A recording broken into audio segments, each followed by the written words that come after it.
Land is the new American dream. I was flying in from Vegas when, you look out of the plane and you see all these new developments going up, especially in North Dallas. And it's just, the houses aren't even built yet. It's just a cul-de-sac, paved, it's ready to go for all that money. And I'm looking at this, I'm like, that is not the American dream to me, that owning the house and the subdivision, whatever. Some of those houses are nice.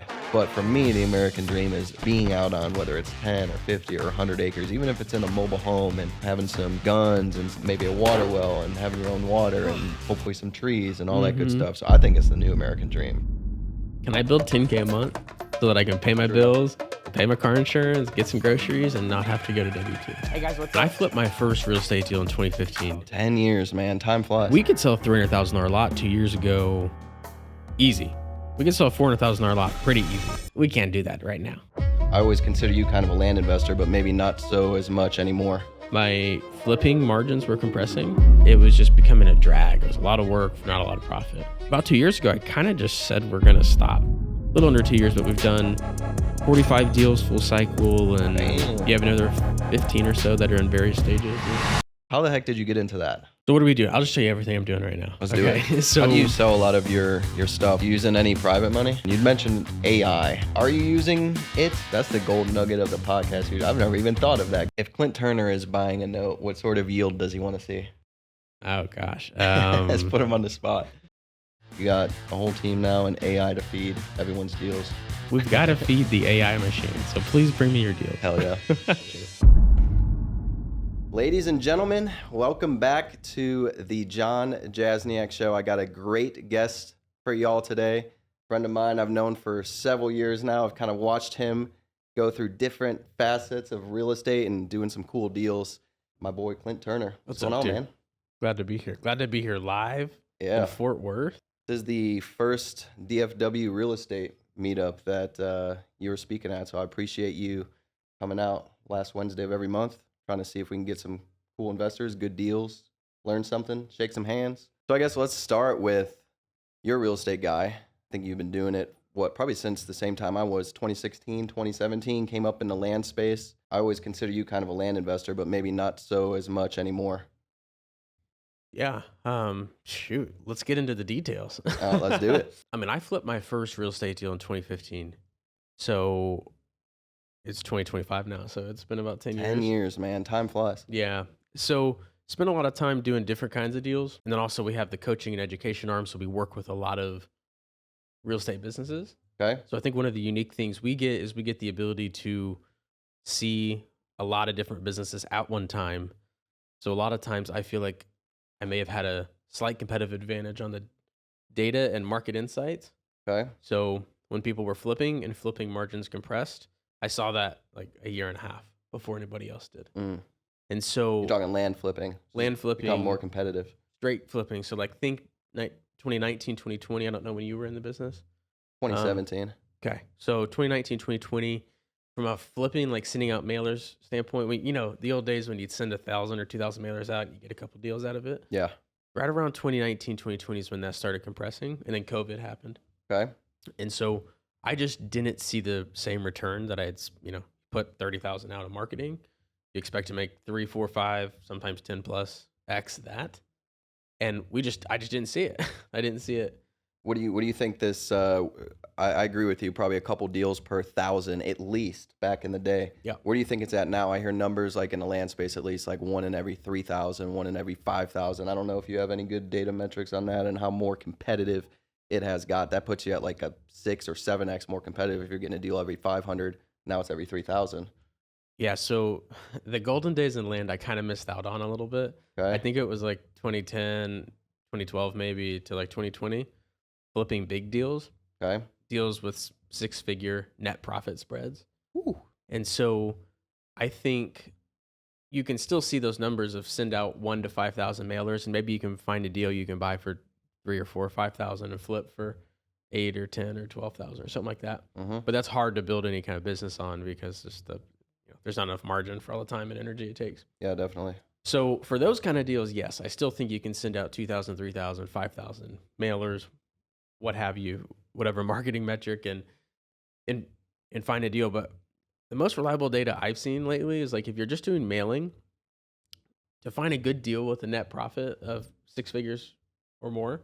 Where let's say you're putting $100,000 into the deal and you get 200,000 back at the end of the day. Yeah. Simple example, 20,000, 25,000 mailers, Jeez. something like that.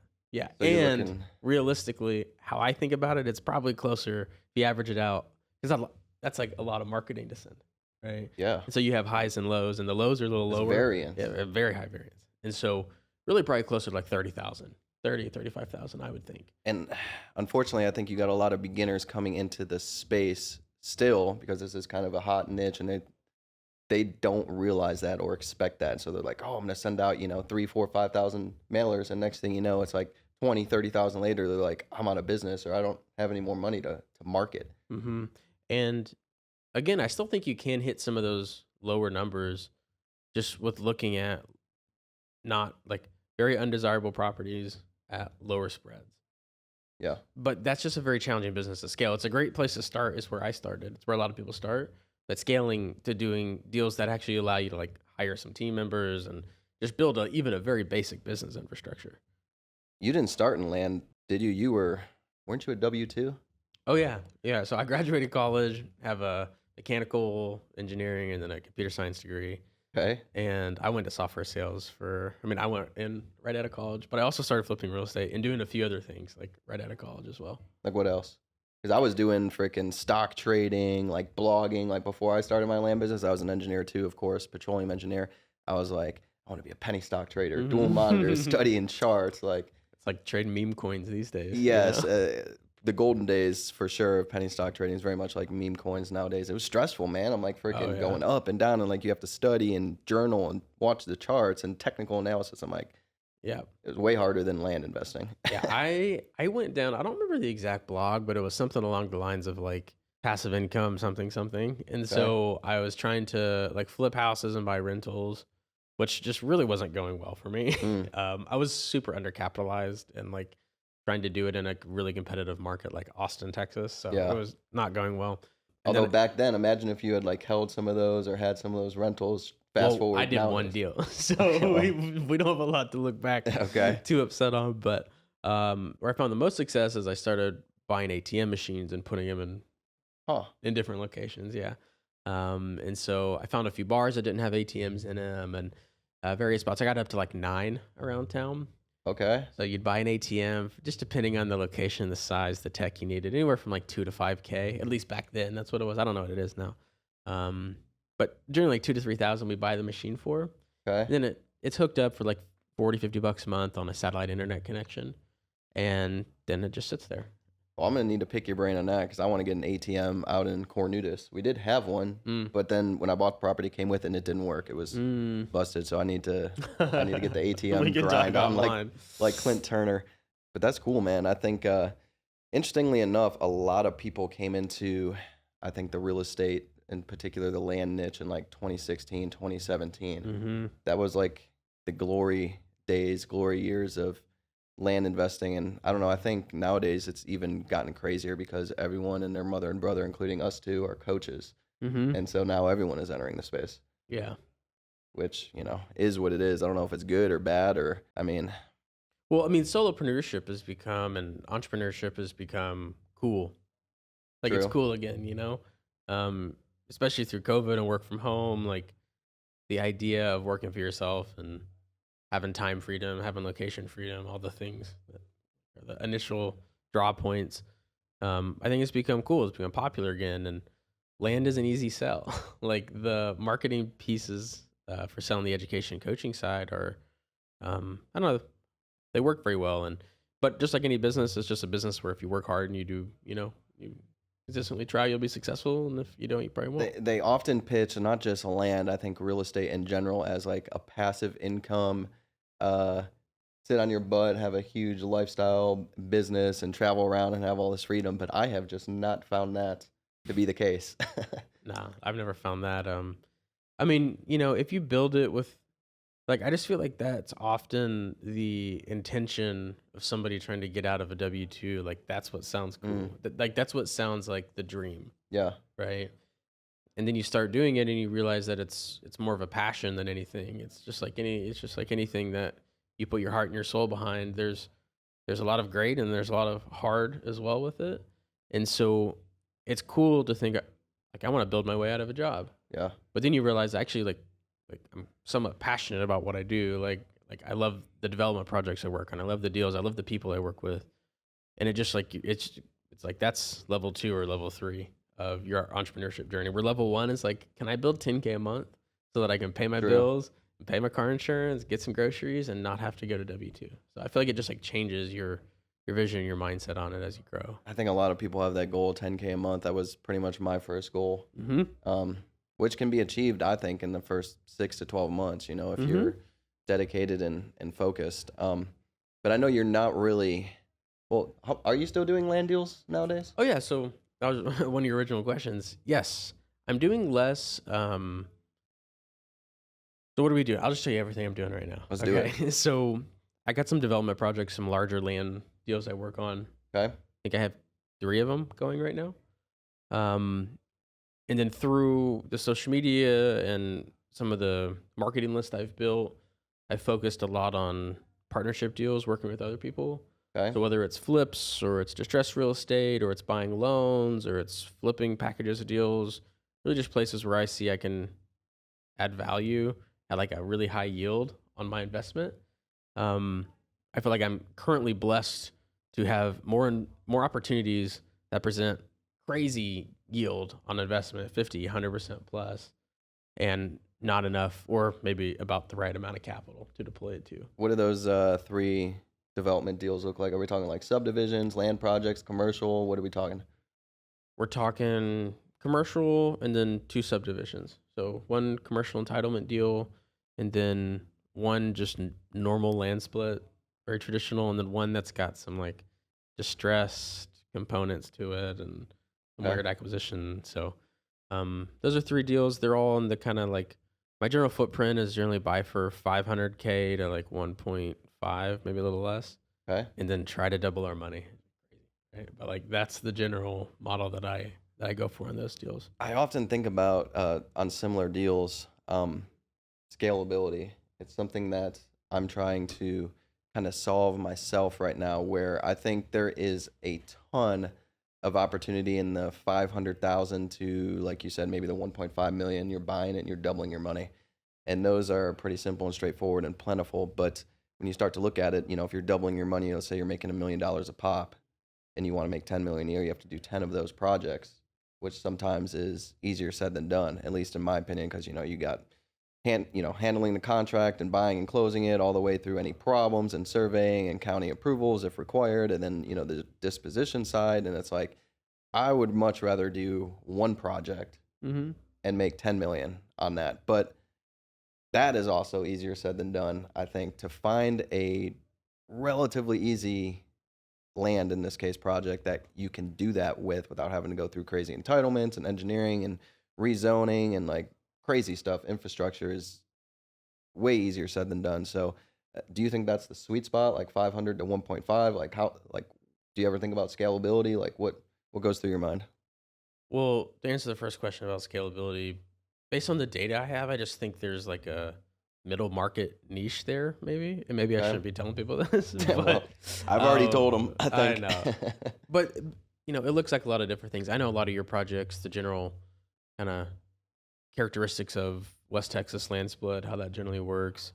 But there's a lot of different ways that looks. It could be that something similar in Arizona, could be something similar in Idaho. Those are all going to look like vastly different deals. Could also look like something closer to a population center where the dollar per acre values are just higher. And so I think maybe at least just based on my experience, there is like a middle market where, call it small to medium sized investment firms target those $5 to $10 million check size deals. Okay. And so you start stepping into a competition zone where like brokers generally, like think of all the marketing we do to get to landowners. Yes.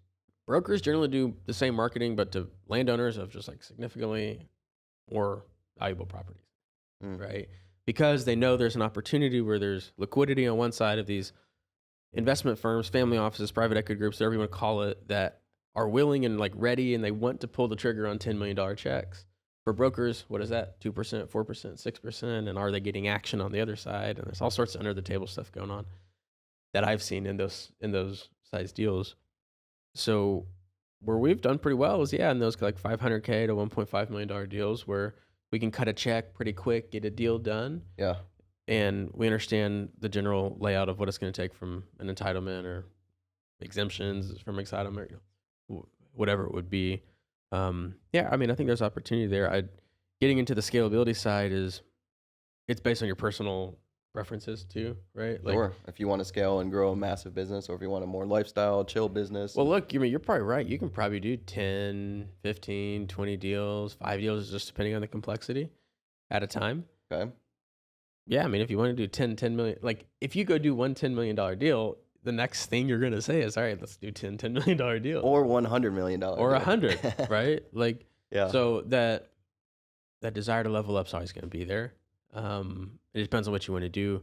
In my phase of life where I'm at, with the expertise I have, I feel like I'm like very confident and comfortable and able to continue to deliver on results for myself. But I also have investors. We have a fund, so like I'm continually like making sure I'm being a fiduciary and steering that capital well. So You said something that kind of piqued my interest and something I've been thinking a lot about recently, just markets, but more specifically, maybe paying a little bit more for a prime location, just because, I don't know, traditionally in the past, I've always been way more excited and apt to take on like a deal, not quite a desert square, but like in the middle of nowhere. And, you can subdivide it and make some money, but, it might take a little bit longer to sell. There's just tire kickers and they have painful questions that you got to answer. Like, is there water? Like, what's with this oil field and all this stuff?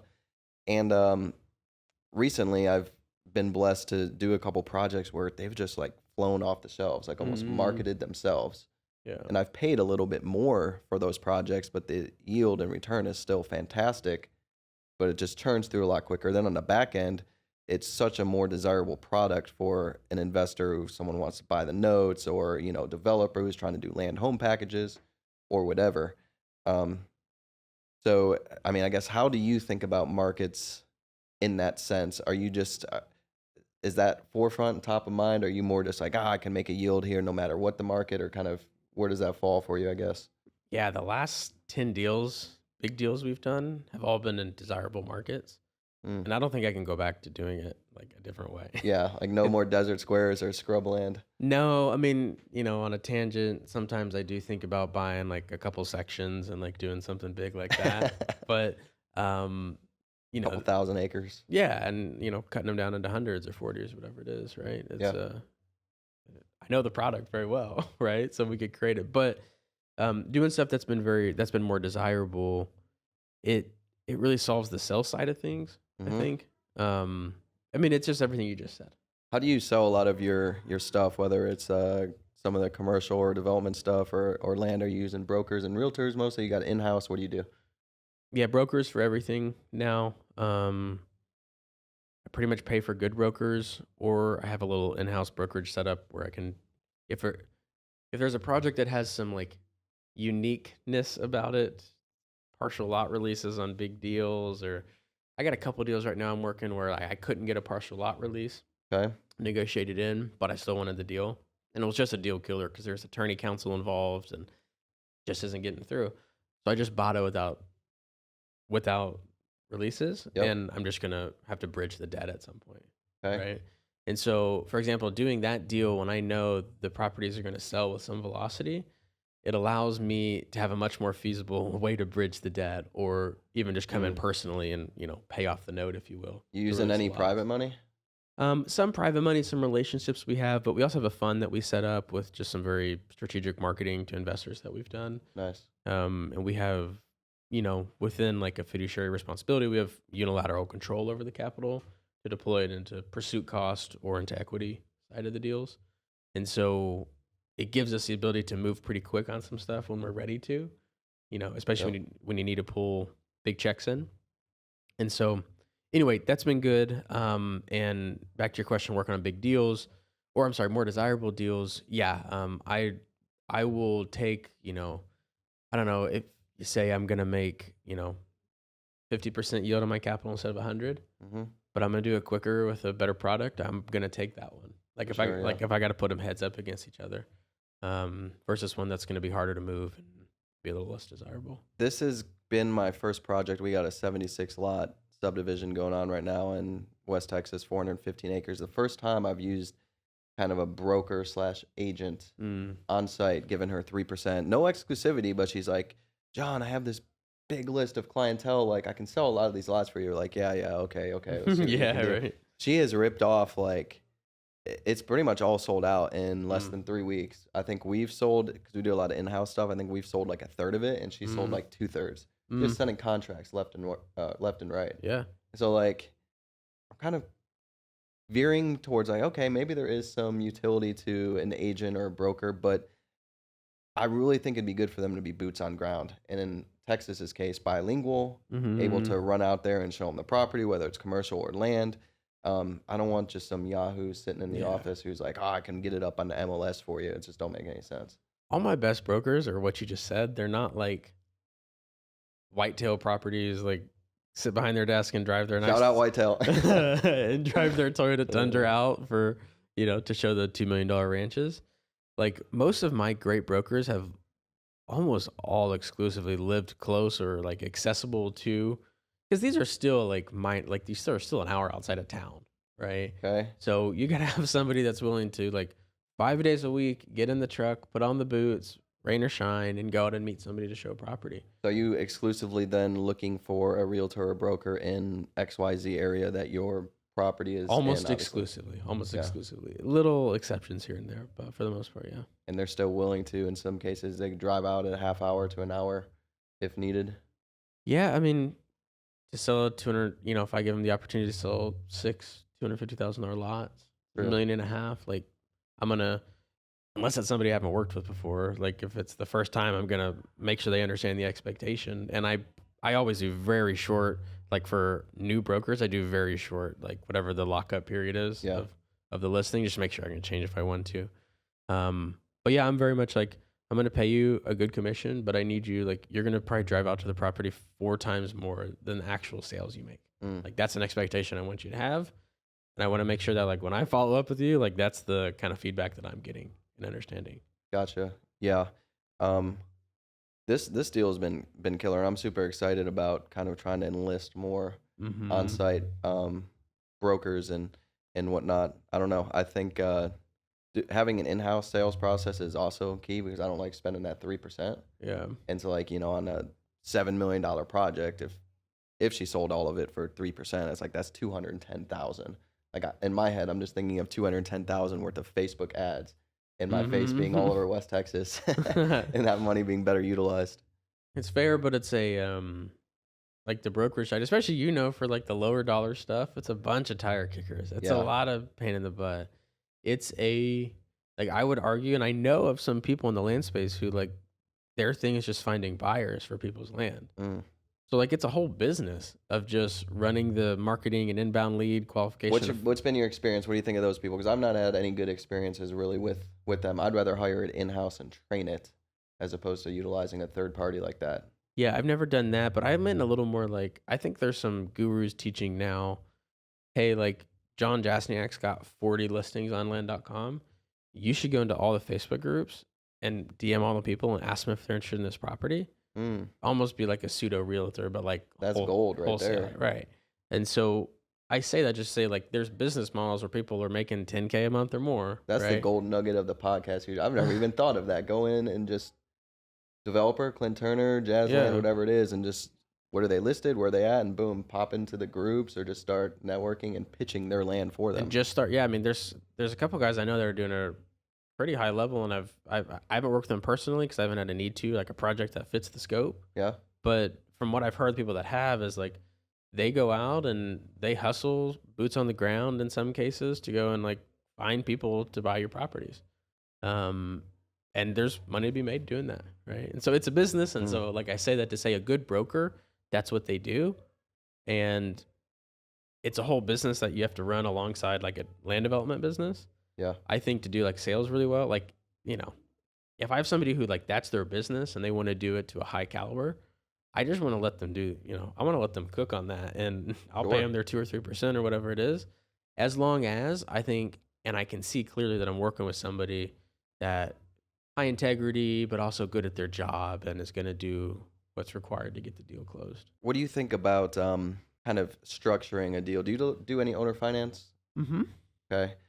Because recently I've been thinking more and more, and I've kind of pivoted my business to, I used to be very much a low down payment guy. 5% or less, just get the lot sold, manage the notes. If they default, I'm going to foreclose them, take it back, and sell it for the same, if not more.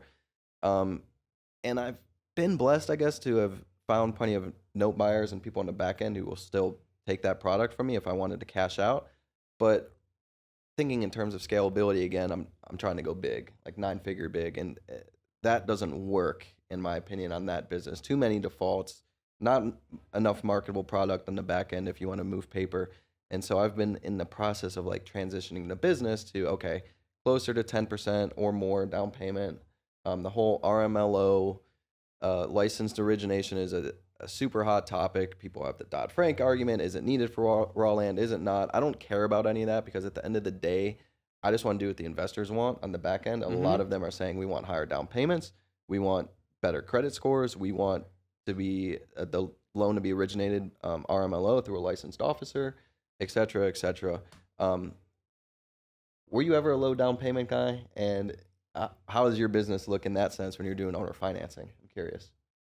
Yeah, I was a low down payment guy. Okay. And I've told you this before, and I'll say it again. I will always own approximately 50 to 100 lots in West Texas because they're the consistent low down, low month, and then ATM machines. and then somebody stops paying and they just go back out again. And so until I sell those or something, I will always have those. But I kind of think that's the punchline is like, I still have them. Like I bought, like I did those deals in 2016, 2017, 2018, 2019, and it's 2025 and I still have them. I think I did like 300 or 400 deals in West Texas and Colorado and in Northern Arizona where I bought and sold on seller finance. Yep. And I still hold, I think 140 of the notes. That's insane. And just because of churn and no loan pay, all that kind of stuff. And by the way, I don't regret it. And I would advise a beginner actually to go out there, buy cheap land, hustle, sling them, low down payment if required, get them cash flowing,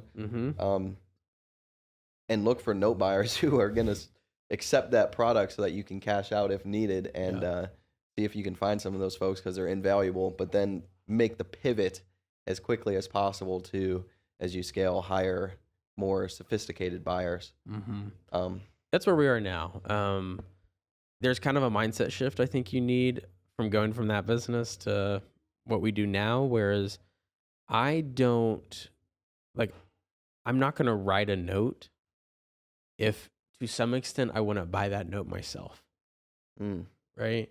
So like, I want it to feel, there's a little bit of wiggle room there, right? But I am I don't think shark's the right word, but I'm very like pinpoint with the types of yields I want to see. Okay. So I know a good investor on the other end where there will always be liquidity will buy it somewhere where I would buy it. If Clint Turner is buying a note, what sort of yield does he want to see? Oh gosh. Let's put him on the spot. Generally 20, 22, 24 plus. Okay. Yeah. And so, but I also realize that the market is probably closer to like 14 or 15 or 16 or something like that. Yeah, I'm seeing 16 to 20 pretty consistently. But I like to buy a distressed note or something. Then you're going to get more. Then I'm going to get 25, 30, 35. And so, but for performing with all the stuff we just talked about, 14% is a pretty solid mark that I think you should shoot for. 14 to 16. And so I want to build a note, like when I'm doing a business plan for a project, whatever amount I'm going to sell on notes, some of them, all of them, I want to make sure that the note product I'm going to create is something that is valuable to market on the back end. So it looks a little different for every deal. Yeah. Are you going into it with the thought process of you're going to cash out or want to, or is that just you want to have that in the back of your mind? Is that secondary? Because some people would originate notes basically exclusively to sell them at closing or ASAP. Yeah. So you got to realize I've done a lot of my projects, like I said, like, it's not like prime infill Dallas-Fort Worth land, but it's really good properties within 30 to 60 minutes, or Austin or Bastrop or San Antonio, areas I've done projects in. I think we've done a good enough deal putting those projects together because I've sold the majority of them as packages. Whereas like I've done the entitlements, I've done the renderings, and like I know exactly what I want it to look like. Like when I spend a little bit more on a property, I'm also going to put more money into it with clearing, with driveways, with nice entrance. All the like some of the little touches you get when you drive up to a property. You're like, Yeah. oh, this is nice, right? Mm-hmm. And so I have been, and again, the market we were working in between like 2021 and 2024 was frothy, right? And so I would continue to put my deals together, and I would get package deal like exit offers Okay. at higher than my underwriting for selling off lots. So you think it's better to market it as a package on the cash app? I say that to say I've sold a lot of those deals like that Okay. versus actually taking them full cycle. In the last couple of years, I've seen less of that frothiness and more of the need to take the deals full cycle. And so I say that Gotcha. to say I didn't have a lot of notes in those times. I had people coming to me and saying, basically saying, hey, I'd like to buy that swath of land from you, that project you're working on that I see that you're working on, and we'll offer you X amount for it. And I'm like, well, I underwrote it at $400,000 less for me to sell it on as lots. Like, of course, I would sell it as a package. You typically improve your properties? Because that's something that I've traditionally been hardcore against. Like push all the costs off to the buyer, deliver them pretty much a product that they can go mess with. But I've actually had a lot of success recently drilling water wells for people. Mm-hmm. And I work it in the price in such a way where we either upcharge the land a set amount, or in this most recent project, we actually gave them 4 options. It was options 1, 2, 3, and 4. Options 1 and 2 were no wells, different down payments. Here's your financing. 3 and 4 was with wells, and here's your financing options. And what we did is we baked it into, well cost, let's say $3,000, baked it in so that our exit would add an increase of $6,000 in value. So you're doubling the cost of the well, assuming like a year and a half exit on the whole project. So, you're like doubling your money within 12 to 18 months on the well. You're basically financing them a water well. Yep. So here's what I have to say to that is that Warren Buffett, if you've heard of him. Never heard of the guy. Large investor in General Motors, and on his behest, owned by Berkshire Hathaway, is GM Financial. So I bought a truck through GM last year, and here's what they told me in the back office. Hey, look, your payment is this a month, right?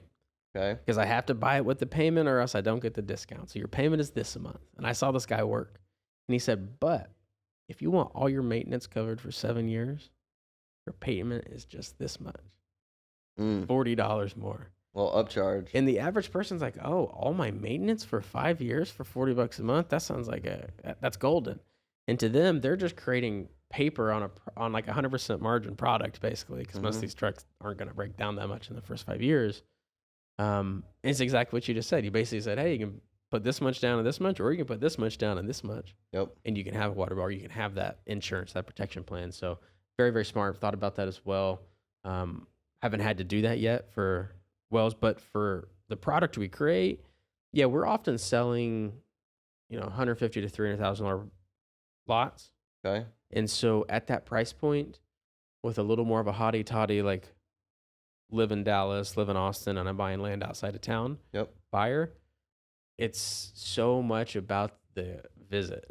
Like I just have found the visit is so important with those buyers. When they go and see it, they want to feel whatever it is. They got to feel that, you go out and I have a few pieces of land that I own that when I go out to them, and it generally happens about 20 minutes before I get to the property, where I'm just like, all the weight kind of falls off my shoulders. I'm out. It's probably like you have something like that when you're going out to West Texas. Yeah. It's like I'm just out in the middle of nowhere. It's quiet. It's all the things that we love about the business. You got to create that experience when they hit the lot, right? When they hit the driveway, when they open the gate, when they park the car and they get out. Are they going to hear the trees rustling, the birds chirping, and they're going to get a nice view? Like you got to create that. And if you create that, at least that I found, we sell the lots very, very quickly. Interesting.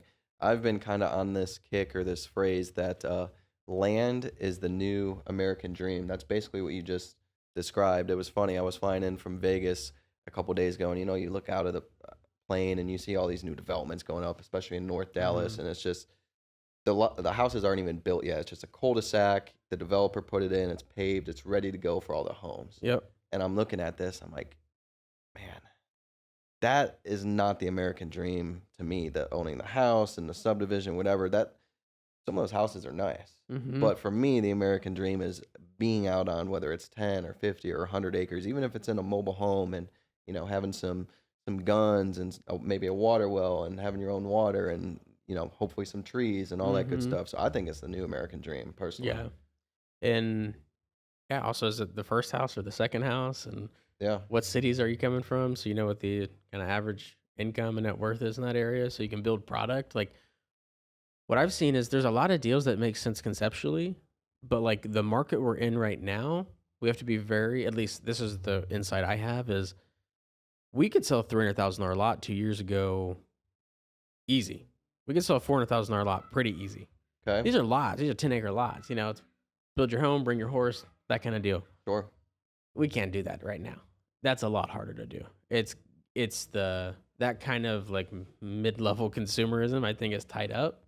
So you have a lower pool of high net worth individuals that are looking to buy, but where the sweet spot we found is punchline of this whole thing, like 150K and under is the best. So that's in this market right now as we filmed this. Those are the size lots I'm trying to create. So you think that's a function of interest rates or other factors, multiple variables? What it is? Because when you talk about a $200,000, $300,000 product, I immediately start thinking of, man, it's hard to owner finance that to a buyer. Yeah. In that case, they're Oh, yeah. probably bank Mhm. lenders or Yep. financiers, and so the interest rates up. So that's why I'm guessing it tightened up so much. Is we were Yeah. able to sell them very easily because people were getting their own financing, and sometimes they were paying cash because often, again, I'm trying to create a good product where you can't find a lot of it. It's either really competitive from a feature standpoint, trees, water, access, whatever, Yeah. or it's really competitive from a price standpoint. You got to choose one, right? And so when we'd have a good product, sometimes we'd have people come in that would pay cash and they'd say that they were just financing after they closed. Mm-hmm. And we'd have a lot of people come in, and it was so weird. I actually remember very vividly in 2021, 22, when someone would come to me and tell me they were going to buy one of my properties, 300K, 400K, and they're going to finance it. But like, I'd be like, okay, Joker, like, your payment's gonna be $3, $4, $5 grand a month. yeah. Probably And at I least. would just get super heavy on their agents to be like, I need proof of financing. I need a letter from the lender, all the things. And they'd start sending them. And I'd be like, we'd have a nice financing contingency where I'd get some nice, non-refundable money. So I'm like, all right, I guess we'll try it out. And then I started to see a lot of people were buying properties with bank financing on $200,000, $300,000, $400,000 lot sizes. Harder to get that financing right now. And so I'm starting to see more owner financing and just still bank financing, but it's just a little bit tighter, higher down payments and higher interest rates, all that kind of stuff. Yeah, and something that comes to my mind when you say that is like the ability to pivot, right? And whether it's switching products or changing with the market. I don't know. I've kind of always seen you as like the guy who has the ability to pivot, do multiple different real estate classes, like just do what's working. I think that's just invaluable, just being able to pivot and flex with the market in real estate. Because I mean, it's a lot about the market. Like we can't necessarily control a lot of these things because real estate, at the end of the day, let's be honest, it's a commodity. I could do like a fantastic job in sales, have all the nice photos, have it in all the different places and listed. But at the end of the day, a piece of land's a piece of land. A house is a house. Like it's gonna trade at a value in a given market. Yep. What else you doing nowadays? Oh gosh. Talk to me, because you're talking about at the event today. Are you doing like distressed property stuff? Okay. Yeah. How the heck did you get into that? Yeah. So I guess first off, define for us what a distressed property or distressed asset is. Like, well, if you were here tonight at the Big Loud you would know all Comedy about Club, you would know all about it. But something that's encumbered is how I like to say it. Okay. Simple. How can you encumber something? Taxes, title issues, liens, deed restrictions, all sorts of things. Anything that prevents like the full and unrestricted use of a property. It has problems. Has problems. For some reason. Got issues. And so I got into it because, like I said when we started this podcast, is my flipping margins were compressing. Like I've run a big flipping business for a long time, and we were so profitable. It was just becoming a drag. It was a lot of work for not a lot of profit. And I had a big team over there. And within the big team, I had a few people that were really, really good at what they did. And about 2 years ago, I kind of just said we're going to stop marketing for flips. Okay. Because I don't Whether we do something else or everybody goes and gets a new job, that's going to be the situation. And so I said that first, and then we were kind of in this in between period where we're cleaning stuff up and figuring out. And we laid some of that team off, but our core team stuck with us. And we just got into the idea of, and you've probably run into title issues and deals you've done. Mm-hmm. I run into some myself and realized that it's an area where if we could target those kind of deals, we can make some good money. And then there's also started to be a lot of social media influence about distress acquisitions and talking about this, especially in the land niche. And so I was at this point where I had a lot of really good people on my team that were like hungry and willing to work. And that I honestly trusted to say, hey, like, you guys feel cool to go figure out distressed acquisitions, this whole topic. And I met with some people and I did some training and I basically said, I'm going to just spend 6 months on this and a certain amount of money. Mm-hmm. And I'm going to use my team of really, really good people and see if we can figure it out. And if it doesn't work, then whatever, right? We flush the money. But yeah, so that's how we started. Maybe a little untraditional for most people, but we had 4 people that are really good at researching and finding and closing deals. Just go out and start doing distress work. And worked out really, really well over the last couple of years, over the last 2 years, almost just a little under 2 years, but we've done 45 deals full cycle, and you have another 15 or so that are in various stages of That's a lot of operating. So it's cool. I mean, it's a whole different thing. Again, we're going to talk about it a lot tonight, but it takes a lot of tact. It takes a little more than just the problem solving and figuring things out. And there's some problems that are easy to solve, and there's some problems I solved in year 1 that I won't solve anymore in year 2. But that's kind of what I tell people about real estate, though. No matter if you're doing commercial or distressed properties or land, whatever it is, it's really problem solving. Mm-hmm. So many beginners, and no matter what asset class they're doing, they run into that. The title company that won't answer them and doesn't give them the documents they need. They need their attorney to make this one document, and he can't deliver it to them. They need to find another attorney, or there's deed restrictions on a property and they can't get them lifted or don't know who to call. Then they just stop. They run into a problem and they can't solve it, and they stop, and they're like, man, this is hard. But really, the more problems you can solve and the more creative you get, the more money you're going to make, simply put. I mean, there's deals at the top of the funnel where there's like, think about an impending foreclosure, just the most like motivated seller, right? Yeah, there's a ton of competition on those leads, wholesalers and investors trying to buy equity, if you will. But then there's a few of those deals that sit in the top of that funnel where 95% of people go over them, and they're like, it's a very motivated person or group of people. Yeah. And most people just pass them because they're going for volume. They're going for what percentage of the deals do you think fall under that category? Like, I don't know. There's certainly hundreds, thousands, tens of thousands of deals where someone has hit it once, twice, 3 times, and it takes that one person with the creative mindset to come along and make it happen.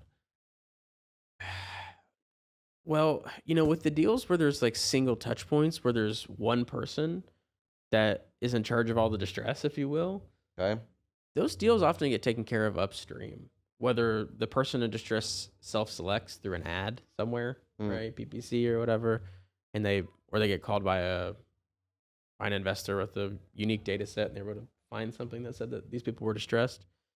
But oftentimes there are situations where properties get inherited weird, and I mean, we're talking about one little niche of distressed here, but there's often situations where properties get inherited weird, and they just go to tax sale because no one's willing to pay the $80,000 tax balance because they own a 1/12 of it, and maybe half of them have been in jail or haven't been in jail, and they don't like, lawsuits and process servers and all sorts of stuff like that. Yeah, they want the quick check. Yeah, and so if you can get yourself into a deal like that where you can start picking up equity, there's some good strategies there. And what I found, kind of the punchline of distress on, hey, I did it for 6 months and then we've done it for the last 2 years now, is I started to find the margins again that we were doing from the flipping business.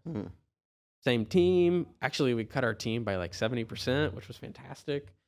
Just kept our really high performers, like our A players. Yeah. And they've been hustling on that side of the business. And it's a challenging business. It's a good business to have the skill set in. And it's a good business if you know to deploy capital, to put capital into it. Because it's very like, I put $2,000 and do a deal and I get $20,000 back, like the crazy kind of returns you hear. Yeah. Right. And so it's a cool niche, and it's not all we're doing because I kind of manage my development projects with another team, but we've kind of swapped flips for distress recently. And every month I'm like, hey, maybe we should cook a mailer up or do some text or do something else. But we're just like redlining it on doing these other deals right now. So like you said, I'm kind of dynamic. I'm always willing to shift and do what the market says. And if I keep working in this niche of, flipping real estate, whatever you want to call it, and it's working, like I'm going to like work that thing as hard as I can. I think my favorite quote unquote distressed property I did an undivided interest last year where I had purchased 25% of 160 acres. So I got 40 acres. And I don't know how this guy got it because it was part of a family, but somehow one guy in Houston owned this 25%. When I came in and bought it, and I told the family, like, you're going to have to give me a partition deed. Otherwise, I'm going to try and force this thing to go to sale, and it's going to be a problem. They got so scared. Like, they, of course, what quarter do you want? What 25% do you want? And boom, I got my 25%, my 40 acres that I wanted. My cost basis was like $8,500 an acre. And we did a subdivision out there, and I think our exit's going to be probably sold most of that stuff 30 or 35 grand an acre, within a year. So it was over a triple, close to a quadruple buying that undivided interest. That's been my favorite one. Dude, that was the same. I mean, I'm going to show it tonight, and I showed it to you at one point. You drove by this property. Okay, is this Big Spring? Big Spring across from the hospital? Go. Yeah. I think I saw that property. We'll have to pull it up. I think it's listed again. Oh, is it? I think it's listed. I wonder what they've listed for. But so I accidentally bought 2/3 of that property for $1,000. Jeez. I thought I was buying the full. Got some terrain issues, but still, that's a steal. It had some terrain issues, but it was good location and it was workable. Some portions of it were at least. And we just bought, like, I thought we bought the whole thing, but we bought 2/3 of it for $1,000. And then we went to the back end to sell it. Title was like, yeah, you got 2/3 of this thing. And we're like, oh, that's a problem. So then we just went to problem solving mode. How do we figure this out? Google searching, and it was Google at that point. There's no ChatGPT yet. So we're doing Google searches. We're trying to figure it all out, and ended up figuring out we need to go find the other third. And we had to do like some title search, and it belonged to this dead woman's estate. And she was very wealthy, and she had like a foundation that managed her whole thing. So they had like all sorts of like I remember we had to send some special solicitor to like a art hall museum or something where they held the like committee of the foundation meetings. Okay. And this guy had to go and explain to them that this estate owned 1/3 of this random property in West Texas. And that same thing, we're either gonna have to sue, enforce partition, or we're gonna have to sell the thing. And we went back and forth with them for a while, but we ended up buying the other third for like 10 grand. Basically, nice. 9,800 or something like that. And so we were all in it for like 12 grand. And I think we listed it high at like 179. We sold it at like 130. Jeez. And yeah, it was a great deal. We're in it for like 15 grand, maybe call it 25 grand after commissions and sell for 120. It was a great deal. Didn't think anything more of it at the time other than like just was trying to solve a problem that my flipping business had created. Interesting. But yeah, it was kind of a good jumping off point for me to see that there was a lot of value in those deals. And I think I know it's listed online. I'm going to see if we can pull it up for you tonight and show you and see if that's the one. Kind of last thing as we wrap up here, because we got some folks flowing in and it's almost networking time. Go get set up for presentation. You'd mentioned AI, ChatGPT. Are you using it in any form right now in your business? Where do you see it going? What's going on? Yeah, I feel like we use it for everything. Okay. I mean, like literally, if we have a project or like a little thing that needs a jumping off point, we just go to AI first. So I'll tell you two things. Every person in my company has to be able to use AI. If you're getting a long email drafted, if you're working on some sort of letter or some sort of something legal, maybe for like a distress deal, like there's a lot of little memos and stuff you got to create in that world. And so writing it yourself is just dumb. Like there's no reason to do it anymore. So from a word standpoint and from a processing your thought, and if I say, hey, I need a report or I need an update on this situation, I'm saying it with a deadline I expect for you to turn it around to me to where you're like, I'm going to pull the key data points. I'm going to put it into ChatGPT. I'm going to work it till I get an answer. And then I can deliver that to Clint in like 4 hours. Versus like, hey, I need a cash flow analysis and I got to wait a week for you to like go update all the loans and make sure everything's good. So everybody in my company uses AI, must for everything. anything really where you can utilize it. And I also encourage people to be like, find a new tool. Like if something makes you more efficient, tell me, and like we can, if it's reasonable, we can put it in. The other place we're using it is on the distress side of the business. Okay. And so where you find a lot of distress, just to put it very simply, is in the public record. And the public record is messy and it's nasty and it's like disorganized and it's very, very challenging to put into a data set. Like think about a spreadsheet with like consistent rows and columns that mean the same thing. And so we have been able to aggregate large amounts of court data, tax sale data, tax sale data, tax updates, like active tax lawsuits, active tax foreclosures, active mortgage foreclosures, active bankruptcies now, active divorces. Like we're pulling a lot of different stuff in now. And these are hundreds and hundreds of thousands. I think we call it the data lake. It's like my favorite word. The data lake. The data lake. It's just like a lake of all this data. We've pulled in like, I think over 1 million individual lawsuits in the state of Texas now. Jeez. For various reasons, but they're all just PDFs.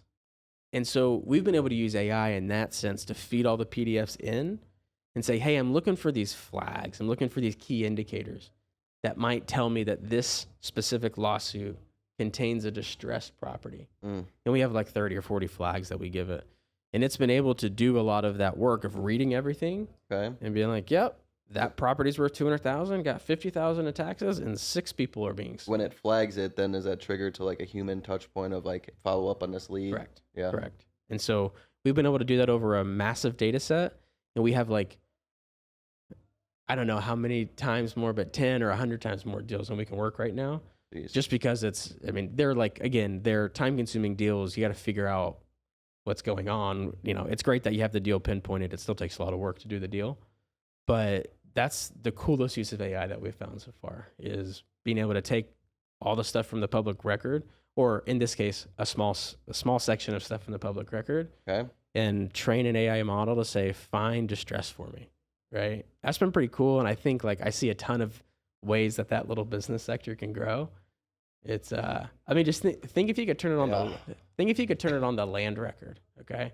Which in Texas is controlled by the title plant, so it's really hard to get access to. But if I had access to databases of just the land records, I could have AI read all the records and find every property with title issues. And I could go in and I could start ranking those and figuring out which ones have the highest margin I can make the most money on, and then I can go in and target trying to do those deals. Interesting. There's all sorts of little facets of it, but it's been a really cool thing of kind of bringing the public record into our database and then using AI to find opportunities. I found myself using it more and more nowadays, and the one thing that I love using it for right now is marketing photos. Yeah. Like every Cornutus event, I'm like, give me a photo of barbecue event in the middle of the West Texas desert at sunset, and put the barbecue on the table and have a couple beers and a grill, and it spits out this image at sunset, like out in Hudspeth County where Cornutus is, and it's like badass. And then I just go into Photoshop and add in I have a preset like filter, just Cornutus barbecue and event details, and boom, it goes up for marketing. Yeah, I'm excited for when it evolves where like we have our promo for this event where it's like our headshots on there. I want AI to just be able to handle that seamlessly. I've yet to be able to find a tool that does that. Maybe it's because I'm a noob, but I don't think it's quite there yet where I can feed it, like, make us a DFW real estate promo, and it comes out with some cool No, headshot. you can. Yeah, you can. Okay.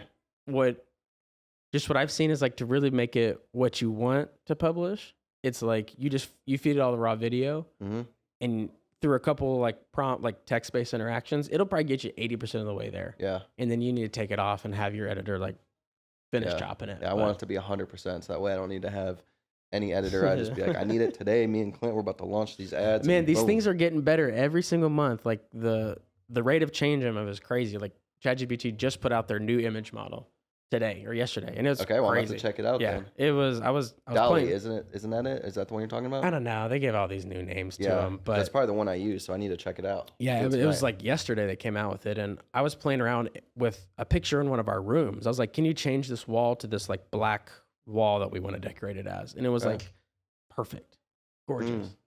I was like, "Can you add this flooring? See what it would look like?" Like all fit well, looked really good, and as my one experience with it. Because so far, sometimes you type something, you're like, I don't really know if it got exactly what I was going for. But 10 years from now, someone's going to be listening to this podcast and they're going to be laughing at the AI stuff we're talking about when they're able to just do even crazier stuff, like just make us out of thin air in a video I know, and it's doing a gonna be whole crazy, podcast with our AI voices. But, well, sweet, man. I appreciate you popping on. I see the crowd is filling up a little bit out here. So I think it's time for us to go network. And yeah, dude, appreciate you being here. First real estate meetup you'll be speaking at. So hopefully more to come. And yeah, Cool. appreciate it. Thanks for having me on, John. Appreciate it. You bet. Tell us where you can find it, by the way.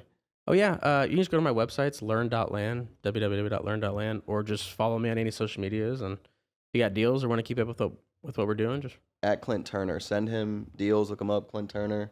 You got a whole team now and AI to feed everyone's deals. We've got to feed the AI machine. So please bring me your deals. Hell yeah.